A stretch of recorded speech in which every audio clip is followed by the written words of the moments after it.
మీ కుటుంబ శాంతి, ఆరోగ్యం, ఆర్థిక అభివృద్ధి కోసం రుద్రాక్ష మహాపూజలో తప్పక పాల్గొనండి. ఇప్పుడే నమోదు చేసుకోండి.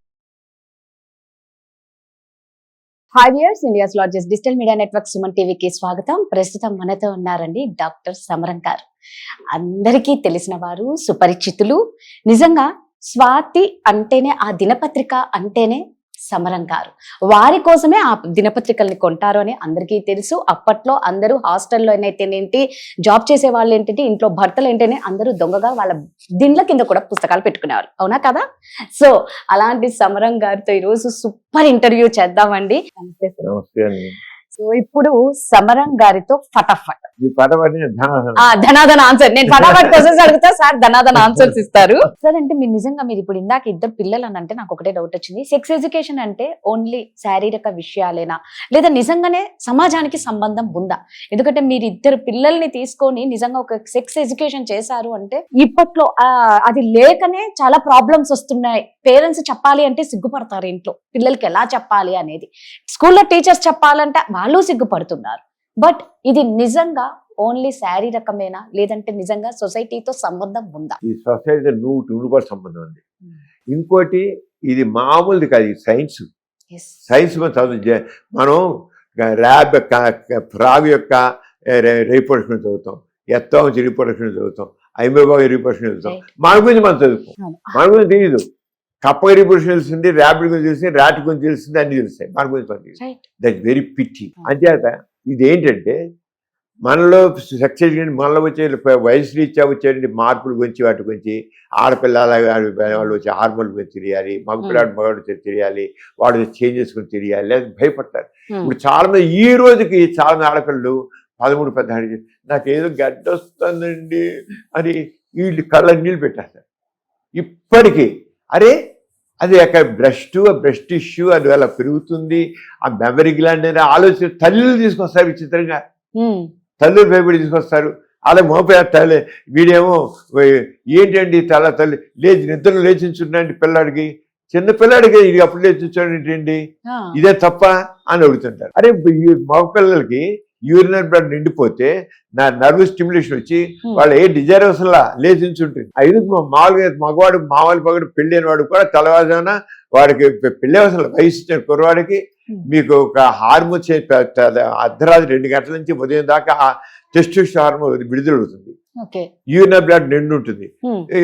దాదాపు 3 గంటలు 4 గంటలు ఫినిష్ ఎరెక్షన్ ఉంటుంది. ప్రతి మగాడికి ఉంటుంది. ఏదో వయసు వచ్చాక 40-50 పోయాక ఉంటుంది. నాక్టర్నల్ ఎరెక్షన్ అంటాం.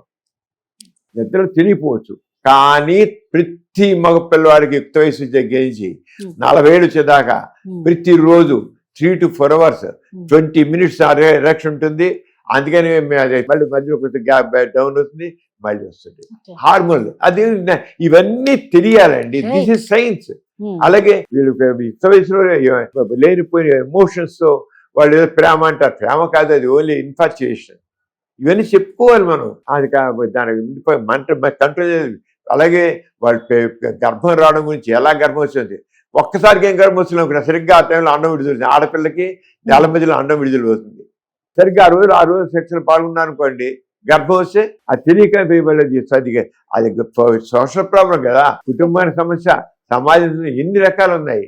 అలాగే ఫ్యామిలీ ప్లానింగ్ చేయించుకుని ఏదో నడు నొప్పి వస్తుంది, కడుపు నొప్పి చేస్తుంది, ఏదో అయిపోతామని ఫ్యామిలీ ప్లానింగ్ చేయించుకోరు, చివరికి చేయించుకోరు. ఈ రోజుకి వ్యాసెక్టమీ చేయించుకోరు, నరాలు వీక్నెస్ వస్తాయి. ఈ రోజుకి మగవాడు, మీరు ఫ్యామిలీ తీసుకున్న ఆడవాడికే చివరికి, మగవాడు వ్యాసెక్టమీ ఎంత చేయించు 100 మంది కాదు 1000 మంది ఆడవాళ్ళు చివరికి ఆపరేషన్ చేసి ఒక మగవాడు వ్యాసెక్టమీ చేయించుకుంటాడు.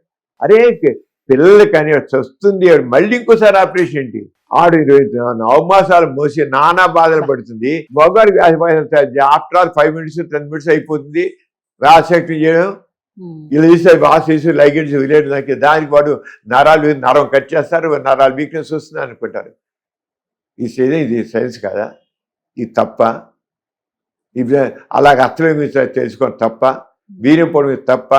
ఏది తప్పు చెప్పండి, చదువుకున్న వాడు తెలుసు ఆ విషయం, సైన్స్. కానీ వాడు ఎందుకు డాక్టర్లు నోరెత్తలేదు ఇంతకాలం అంటే, మామూలు వాళ్ళు అందరూ ఏదో అంటారు, బూతు మాట్లాడతాం, చెత్త మాట్లాడతాం అంటారని వాళ్ళు భయపడుతున్నారు. భయం లేదు, నిర్భయంగా ఉండాల్సిందే. ఆ నిర్భయత్వం నేను చేశాను. తిన్నాను. నా మీద విడిసే సమరాన్ని యూత్ని చెడగొట్టేస్తున్నాడు, సమరాన్ని అరెస్ట్ చేయాలని చెప్పి సిపి ఆఫీస్కి వెళ్ళి అక్కడ వచ్చిన వాళ్ళు, పోలీస్ స్టేషన్లో నా మీద ఫైల్ చేసిన వాళ్ళు, నేను సమరం రాసిన రాత్రులు చాలా జుగుప్సాకరంగా ఉంటాయని రాసిన వాళ్ళు, సమరం రాసిన అరెస్ట్ చేయాలి, సమరం బ్యాన్ చేయాలి, పుస్తకాలు బ్యాన్ చేయాలి, చాలా చాలా జరగకపోవడం కాదు, ఒక 2 దశాబ్దాల పాటు ఇప్పుడు నోరెత్తడం లేదు. నిజంగా సరే, ఎన్ని జరిగినా కూడా అంటే మీరు ఎన్నో ఫేస్ చేశారు, చూడనివి ఏమీ లేదు, మీరు అంతా చూసిన వాళ్ళే. ఇంత జరిగినా కూడా మీరు ఓకే అంటే మీలో ఉన్న ధైర్యంకే హ్యాట్స్ ఆఫ్ చెప్పాలి. ఫస్ట్ థింగ్, యూట్యూబ్ ఛానల్స్ కూడా మీవి చాలా ఉన్నాయి, అంటే ప్రజల్లో ఒక మార్పు రావాలి అనేసి మీరు ఒక యూట్యూబ్ ఛానల్స్ కూడా మీ దగ్గర చాలా ఉన్నాయి. మరి ఎంత మాత్రం ప్రజల్లో నిజంగానే ఏమన్నా మీకు తెలిసినంత ఏమన్నా మార్పు వచ్చిందా? చాలా మార్పు వచ్చిందండి, చాలా మార్పు వచ్చింది. ఈ రోజున మనం ఇలా మాట్లాడుకుంటున్నాం, రేపు మీరు దాన్ని బ్రాడ్కాస్ట్ చేస్తారు, చక్కగా రిసీవ్ చేసుకున్నాం. దాన్ని పాజిటివ్గా రిసీవ్ చేసుకుంటారు, నెగిటివ్ కాదు. బూతు మాట్లాడుతాను కాదు, నెగిటివ్గా కాదు, పాజిటివ్ రిసీవ్. దాని మార్పు కదా. మన ఏదో ఒక ఛానల్లో చేశారు, చెప్పారు, అదే ఇంటర్వ్యూ చేశారు, అంత ఎక్స్పీరియన్స్ తీసుకున్నారు. వాళ్ళు చెప్పారు 6 రోజుల్లో 1,80,00,000 వ్యూస్ వచ్చాయి. అంటే నీడు ఇప్పటికీ ఎంత ఉంది, ఎంత పాజిటివ్గా రిసీవ్ చేసుకుంటాను. నేను ఎందుకు ఇప్పుడు మా ఛానల్స్ ఉన్నాయి, మా ఛానల్స్ 21 కోట్ల వ్యూస్ వచ్చాయి. మరి ఎందుకని మరి అందరూ చక్కగా రిసీవ్ చేసుకుంటారు. అంచేత సమాజంలో చెప్పరు. ఇప్పుడు నేను ఒక్కనే కాదు, మీరు ఏ టీవీ ఛానల్ తీయండి, ఏ యూట్యూబ్ ఛానల్ తీయండి, అన్నింటి సెక్స్ మాట్లాడుతున్న డాక్టర్లు ఉన్నారు. అంటే మార్పు కదా. ఖచ్చితంగా. మరి ఆ రోజు ఎందుకు మాట్లాడలేదు? నా డాక్టర్లు ఉన్నారు, సమరం ఎందుకు గోళ మానేరాదనే వాళ్ళు మా డాక్టర్లు. సమరం వాళ్ళకి ఎదుగుని ఏంటి న్యూస్ చావు చావని ఇంతే మొక్క చావనిలే, ఎవరితో చేస్తాడు పోని, నీ ఎందుకు పడతావు మాట. ఏమంటే ఇలాగే పెట్టుబడుకుంటే పిల్లి మెళ్ళ గంట కట్టేది ఎవరండి అని అడిగామండి. మా డాక్టర్లు అందరూ, అంటే నేను ఐఎంఏలో చాలా యాక్టివ్ పర్సన్. నేను మొదటి నుంచి ఇప్పుడు దాదాపు 50 ఏళ్ళ నుంచి ఐఎంఏ యాక్టివ్గా ఉన్నాను. ఇప్పుడు నేషనల్ ప్రెసిడెంట్ అయ్యాను నేను, ఐఎంఏ నేషనల్ డాక్టర్స్ అదే ఐఎంఏకి విజయవాడ బ్రాంచ్కి అయ్యాను, ఏపీ స్టేట్ ప్రెసిడెంట్ అయ్యాను, జాతీయ స్థాయిలో నేను నేషనల్ ప్రెసిడెంట్ అయ్యాను. నేను ఇప్పటికీ చాలా యాక్టివ్గా ఉన్నా. ఏం జరుగుతుంది, నాకు ఒక గౌరవం పిచ్చిన గౌరవం ఒక డాక్టర్ ఇన్స్టిట్యూషన్లో. అందుకు మా డాక్టర్లు నా మీద గౌరవం సమయం. ఎందుకు ఈ గోళ, ఎందుకు ఇది అంతా అన్న వాళ్ళకి ఈ మూర్ఖుల చావనియ్యి. వాళ్ళ కోసం నేను నిజంగా బాధపడే వాళ్ళు నేను నోరు మూరుకోవాలా? ఎవరు అందరికీ అన్ని రకాలుగా నాలెడ్జ్ వెళ్ళాలని నవలు రాశాను, కథలు రాశాను, వీడియోస్ టీవీలో మాట్లాడాను, రేడియోలో మాట్లాడాను. ఎవరికి ఏ రకంగా రీచ్ అవుతుందో ఆ రకంగా. Super sir. సార్ మీ ఆలోచనలకు నిజంగా మాకు మాటలు రావు, కానీ మీ ఆలోచనలో ఒక ఆలోచన, మెడికల్ ఎడ్యుకేషన్ ఇంటి దగ్గరికి అనే ఒక ఆలోచన ప్రజలకు ఎంతవరకు ఉపయోగపడింది అంటారు? తప్పని ఉపయోగపడుతుంది కదండి. ఎందుకంటే వాళ్ళ వ్యక్తిత్వం, వాళ్ళ క్యారెక్టరు అంత చాలా చక్కగా ప్రజలకి వాళ్ళు మంచి వ్యక్తిత్వంతో, పరిమళించి వ్యక్తిత్వంతో వాళ్ళు తయారవుతారు.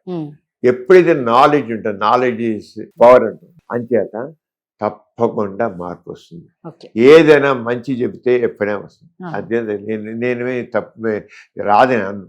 అదేలేండి, ఏదైనా నిజంగా మీరు అన్నట్టు వస్తుంది, దానికి ఒక టైం రావాలి. ఇప్పుడు ఒకనప్పుడు మీలాగా ఇలా వచ్చి కూర్చుని మాట్లాడలేదు. కందుకూరి వీరేశలింగం గారు 2 రోజుల్లో ఆడపిల్ల చదువు లేదు, ఆయన ఆడపిల్ల చదువుకోవాలి, చదివించాలి, చదివేందుకు ఆడదాన్ని చదివింది అనుకున్నారు. సతీసాగం వల్ల బతుకుని చనిపోయిన ముగ్గురితో బతుకుని అమ్మాయి తగలిటారు దారుణంగా. ఆడదాని గురించి ఆలోచించారా? మరి రాజా రామ్మోహన్ వచ్చి చేపట్టి అది అయింది. కానీ లేకపోతే అప్పటికే ఎన్ని వేల మంది, లక్షల మంది చచ్చిపోయారు అమ్మాయిలు, బతుకుండకు చంపేశారు. వీరేశలింగం గారు ఆయనే మలిచాడు. మొట్టమొదటి బాలికా పాఠశాల బట్టి కందుకూరి వీరేశలింగం గారు. ఆయన పెట్టబట్టే ఈ రోజు అందరూ చక్కగా చదువుకుని పైకి వచ్చింది. అంటే మార్పు మాత్రం నిజంగా ఉంది. కానీ సమాజంలో మార్పు కోసం తప్పకుండా ధైర్యంగా ముందుకు వెళ్ళాల్సింది. చాలా థ్యాంక్స్ అండి, మాకు మా దగ్గరికి వచ్చి మీరు ఇంత టైం మాకు ఇచ్చినందుకు, ఇంతసేపు కూర్చున్నందుకు నిజంగా కృతజ్ఞతలు. నమస్కారం.